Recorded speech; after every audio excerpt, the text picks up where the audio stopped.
मुझे लगता है कि कहानी थोड़ी सी बेचैन करने वाली है, थोड़ा सा परेशान करने वाली है। इस कहानी के आसपास बहुत सारी चीजें हुई। दिल्ली गेट में एक कब्रिस्तान है, बहुत पुराना एक कब्रिस्तान है। वहाँ पर बहुत पहले एक हुआ था कि कब्रिस्तान में मुर्दा चुराया जा रहा है, जैसा आप लोगों ने भी सुना होगा, और मुर्दा चोर है, कोई गैंग काम कर रहा है। नोएडा में भी एक बार ऐसी खबर आई थी। इसके अलावा महाराष्ट्र से भी एक ऐसी खबर आई थी, मध्य प्रदेश से भी बहुत पहले एक ऐसी खबर आई थी। तो इस तरह की बहुत खबरें थी। कुछ लोग कब्रिस्तान में जाके लाशों को चुराते हैं। तो बीच में एक दो जगह ऐसी चीज़ें आई थी कि कई बार जो मुर्दा जो दफनाया जाता है, कुछ घंटों के अंदर, रात होते ही, अगर दोपहर या शाम को दफनाया गया, कुछ ऐसे लोग, कुछ गैंग ऐसे कि जो कब्रों से निकाल कर ले जाते हैं और उसका इस्तेमाल साइंस, मेडिकल, कॉलेज के स्टूडेंट और तमाम लोग करते हैं। और चीज़ों पर बहुत सारी जांच भी हुई, इन्वेस्टिगेशन भी हुआ, और कई सारे ऐसे मुर्दे गायब हुए थे। नोएडा में भी ऐसा हुआ, दिल्ली में भी हुआ, ऐसा जयपुर में भी हुआ। लेकिन उसके तार कहाँ तक जाकर जुड़ते हैं ये कभी पता नहीं चला। सरकारी मेडिकल कॉलेज इन चीज़ों को लेता नहीं है, लेकिन मेडिकल स्टूडेंट्स के लिए कई बार कारगर होता है। और लाशें उतनी तादाद में मिलती नहीं जितनी तादाद में ज़रूरत होती है। तो चलिए करते हैं क्राइम विश्लेषण टॉक मेरे साथ।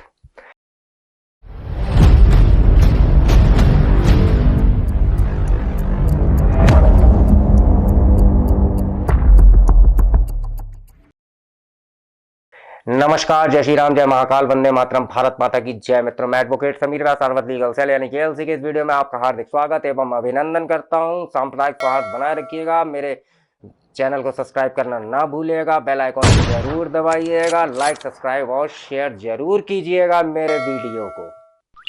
जैसा आपने मुन्ना भाई एमबीबीएस में भी एक सीन देखा होगा जिसमें एक सच्चाई को ही दिखाया गया लगभग, कि जैसे पोस्टमार्टम करने के लिए लाशें नहीं थी या बॉडी नहीं थी, तो सर्किट एक जो है एक आदमी को बोरी में डालकर ले आता है।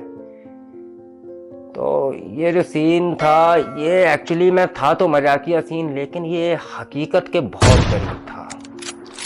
तो मैं आपको एक ऐसी ही कहानियाँ जो है सुनाने जा रहा हूँ, क्योंकि शायद आपने सुनी ना हो, देखी ना हो, या आपको पता ना हो, और सोच के आपको ना अजीब सा लगेगा, और जैसा मुझे भी लगा।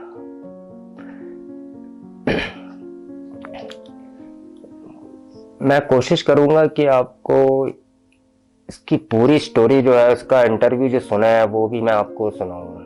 मैं कोशिश करूंगा इस चीज के लिए। यह कहानी जो है 2011 की है। ये अक्टूबर के महीने की कहानी थी। 31 अक्टूबर 2011 की कहानी है। पाकिस्तान में एक जगह सरगोदा, वहाँ से एक लड़का, एक नौजवान रोजी रोटी की तलाश में कराची पहुँचता है। जैसे हमारे यहाँ के गांव से लोग दिल्ली, मुंबई, कोलकाता, बेंगलोर आदि नौकरी के लिए जाते, तो वो सरगोदा से भी कराची आता है रोजी रोटी की तलाश में। और उसका नाम था मोहम्मद रियाज। तो कराची में आकर कुछ दिन मजदूरी करता है, और उसकी एक लड़के से दोस्ती होती है, और उसका नाम था वजीरा। और वो उस वजीरा के संपर्क में आता है। वजीरा जो है वो कराची के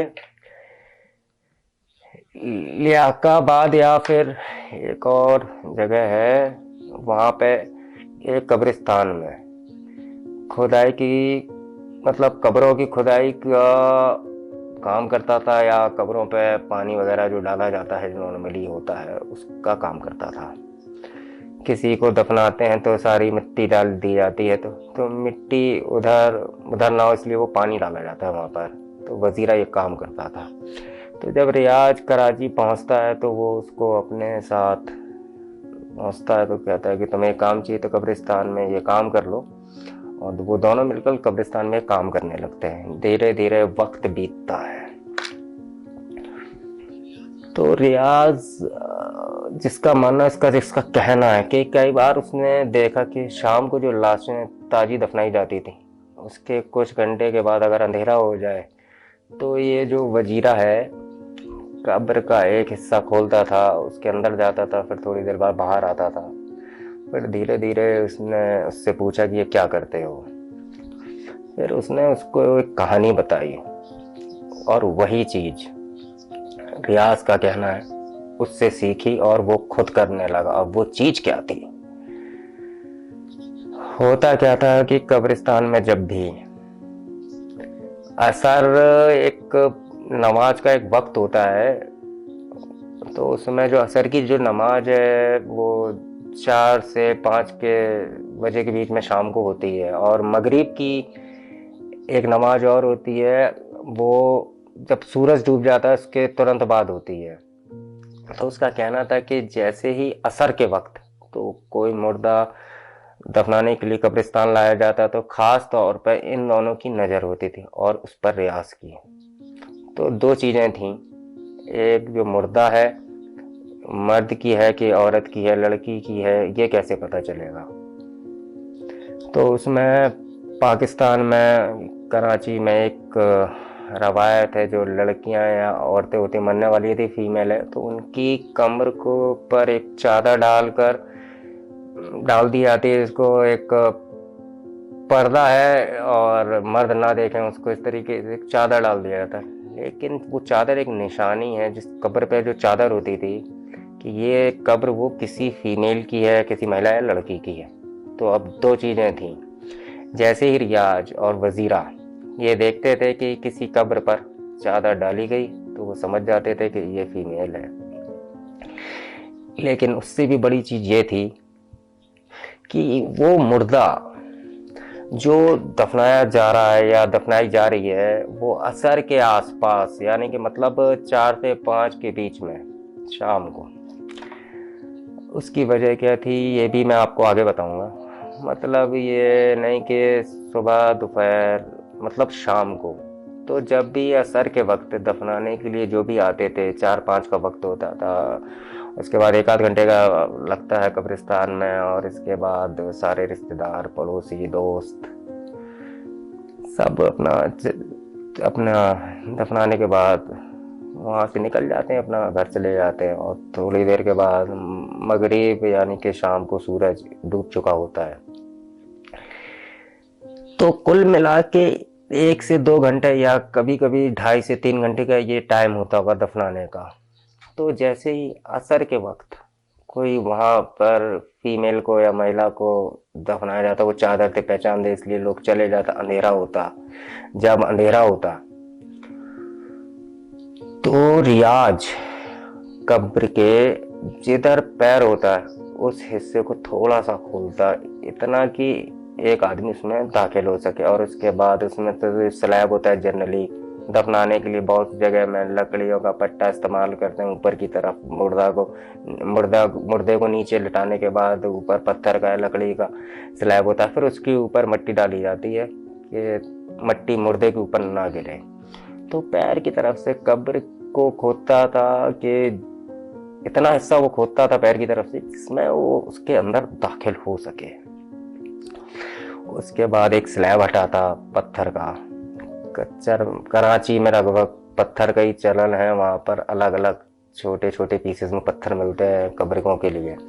अब इतनी जगह हो जाती कि वो आराम से कब्र में उतर जाता। वो उतरता और उस लाश के साथ, इसको आप रेप भी कहेंगे, जबरदस्ती कहेंगे, क्या कहेंगे, मतलब कुछ एक्चुअली में वो शब्द क्या होगा, क्योंकि मुर्दे के साथ रेप करना जबरदस्ती आप कर नहीं सकते, क्योंकि वो ऑलरेडी मुर्दा है, उसके अंदर जान नहीं है, तो वो विरोध भी नहीं कर सकता।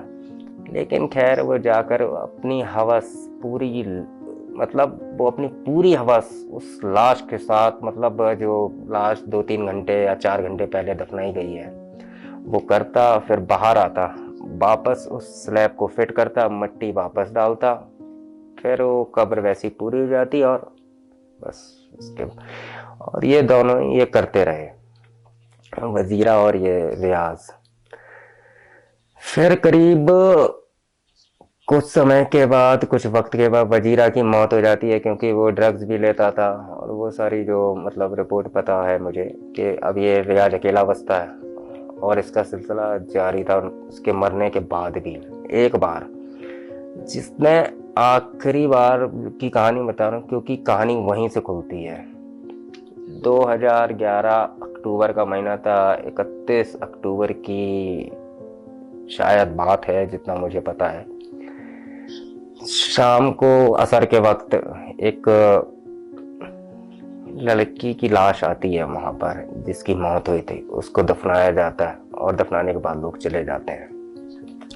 हमेशा की तरह जाने के बाद अंधेरे का इंतजार करता है, और जैसे ही अंधेरा होता है वो पैर की तरफ से कब्र को खोदता है, उतनी हिस्से की मिट्टी हटाता है, पत्थर का जो स्लैब था वो उसको बाहर निकालता है।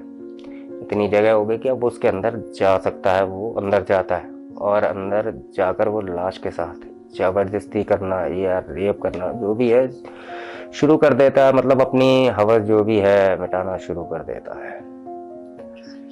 इसी दौरान अब अंधेरा है, अंधेरा में तो आपको पता ही कि अंधेरा तो अंधेरा, लेकिन जनरली कब्र में और ज्यादा अंधेरा होता है। उसकी नजर जो है दो चीजों पर पड़ती है। एक तो जो जनरली जिन्हें दफनाया जाता है वो कफन में चेहरा वगैरह सब ढका हुआ होता है। उस लड़की का चेहरे का हिस्सा थोड़ा सा खुला हुआ था, तो उसका चेहरा दिख रहा था।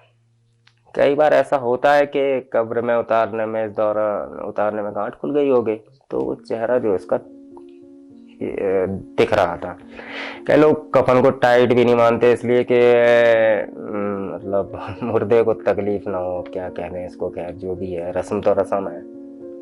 ये भी जो भी है सारी चीजें, मुर्दे को कोई एहसास नहीं होता, खैर जो भी है। वो चेहरा खुला हुआ था। उसकी जो उसके जो दांत हैं उसको दिखाई दे, वो दांत चमक रहा था। अचानक उसी के बीच में उसकी नजर उसकी आंखों पे पड़ती है। उस लड़की की आंखें खुली हुई थी, और उसकी आंखों से अजीब सी एक रोशनी सी आ रही थी। जो ने खुद अपने इंटरव्यू में इसने खुद बताया है। इसको जब एहसास हुआ कि ये लड़की जिंदा है, या फिर लड़की जिंदा हो गई है, या फिर जो हरकत कर रहा है इसकी वजह से लड़की भूत बन गई, क्या बन गई, लेकिन ये बदहवास सा एकदम डर गया। तो ये बदहवासी में भागता कब्र से बाहर निकल कर, कब्रिस्तान में बहुत सारे लोग होते हैं, मुलाजिम होते हैं, मैनेजमेंट देखते हैं, ये बदहवास भागता है, मिट्टी वगैरह इसके कपड़े पर लगी हुई थी, तो वो लोग इसको देखते बदहवासी में भागते हुए। तब तक लोगों को लगता है कि हुआ क्या आखिर है, तो कुछ लोग कब्रिस्तान की तरफ जाते हैं। तो अचानक उन्हें एक जगह पत्थर हटा हुआ और कब्र खुली हुई दिखाई देती, और वहां से मिट्टी हुई हटी हुई थी और पत्थर भी निकला। तो उन्हें कुछ शक होता है, पता किया जाता है ये क्या था। तो पता किया जाता है एक लड़के की मौत हुई थी, तो अभी 3-3.5 घंटे पहले दफनाया गया, और वही कब्र खुली हुई थी।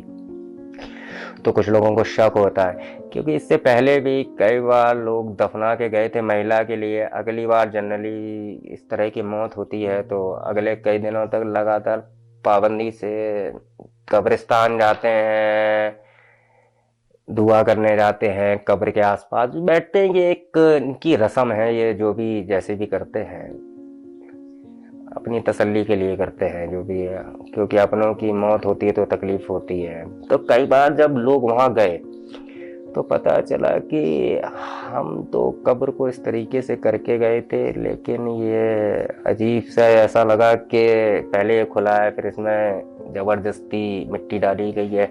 शक तो होता था लेकिन सबूत नहीं था। लेकिन जब ये लोग जब वो भागा रियाज, तो अचानक लोगों को लगा कि ये क्या है। खैर उसे पकड़ा गया, फिर पूछताछ हुई। जब पूछताछ हुई इससे, तब इसने पूरी कहानी सुनाई।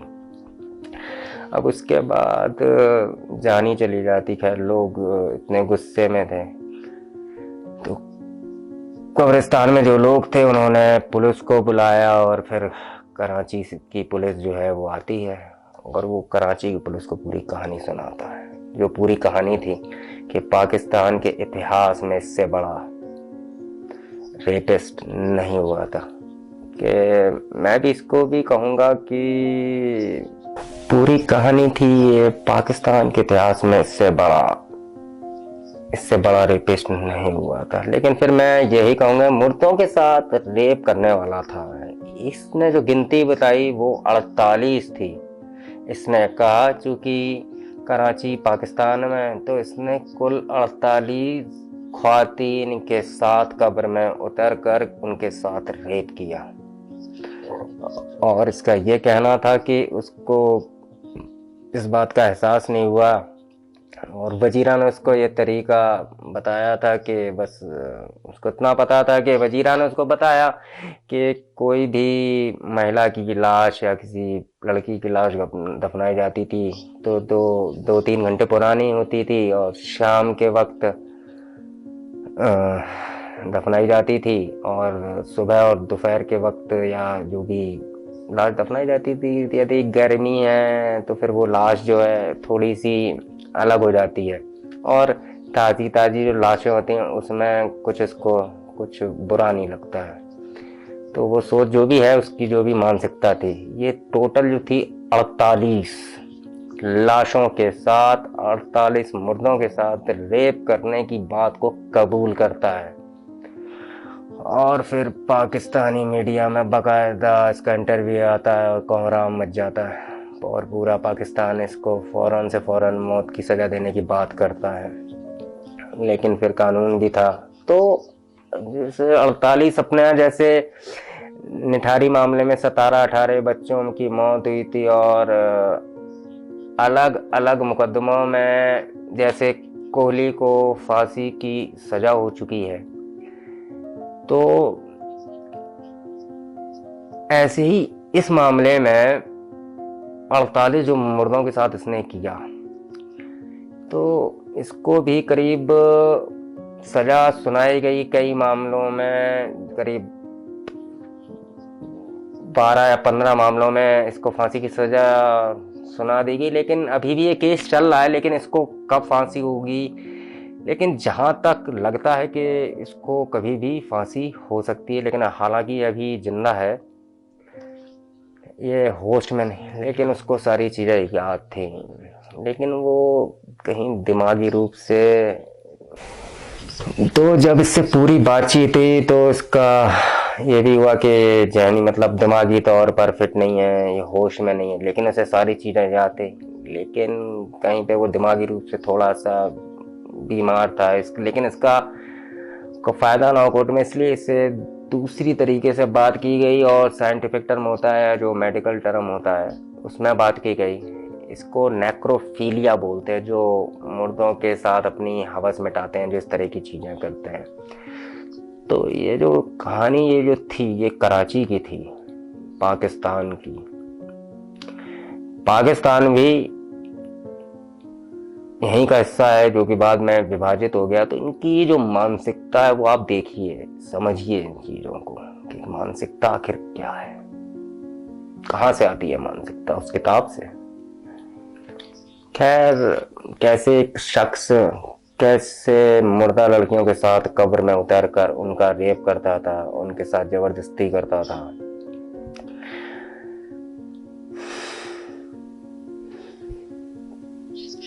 ये इसका एक पहलू था केवल।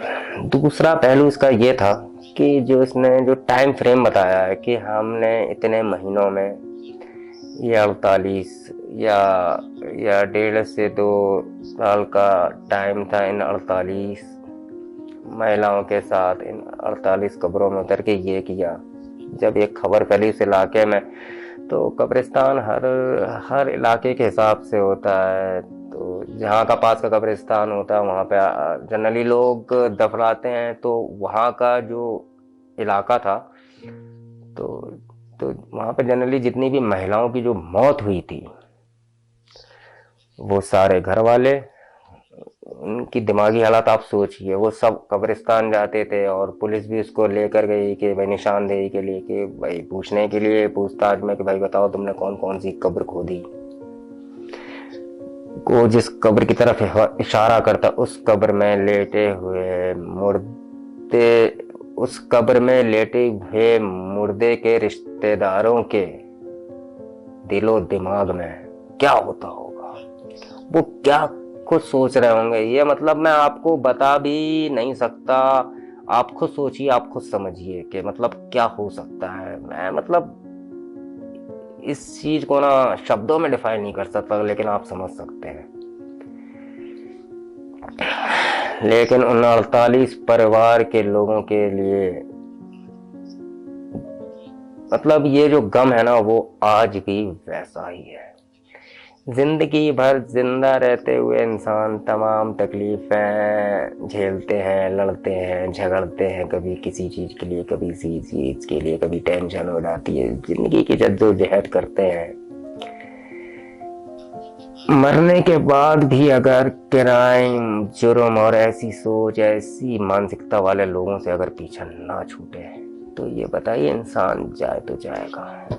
मतलब एक मौत के बाद कहते हैं कि जिंदगी की सारी चीजें खत्म हो गई, इस दुनिया से आपका कोई लेना देना नहीं, लेकिन इसके बावजूद ऐसी दुनिया में रहने वाले लोग कब्र में भी मुर्दों को नहीं छोड़ रहे। और ऐसी मतलब क्या सोच, क्या मानसिकता होगी।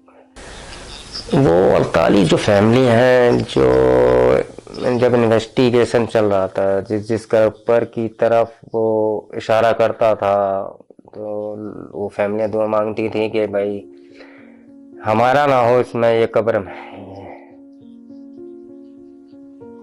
पूरी कहानी थी और जो जानकारी थी मैंने आपको पूरी बता दी। अब शायद मैं इसमें क्या बोलूं, क्या समझूं, अब इसका तो मैं कुछ कह भी नहीं सकता। बाकी आपको सोचना है, और बाकी आप कमेंट में बता सकते हैं कि आपको क्या लगता है, आप क्या सोचते हैं, और आप किस स्टोरी पे और भी कोई ऐसी स्टोरियां सुनना चाहते हैं तो मुझे जरूर बताएं। इसी के साथ मैं लेता हूं आपसे विदा। स्वस्थ मस्त व्यस्त रहिए, सावधान सतर्क सुरक्षित रहिए। नमस्कार, जय श्री राम, जय महाकाल, वंदे मातरम, भारत माता की जय। मित्रों।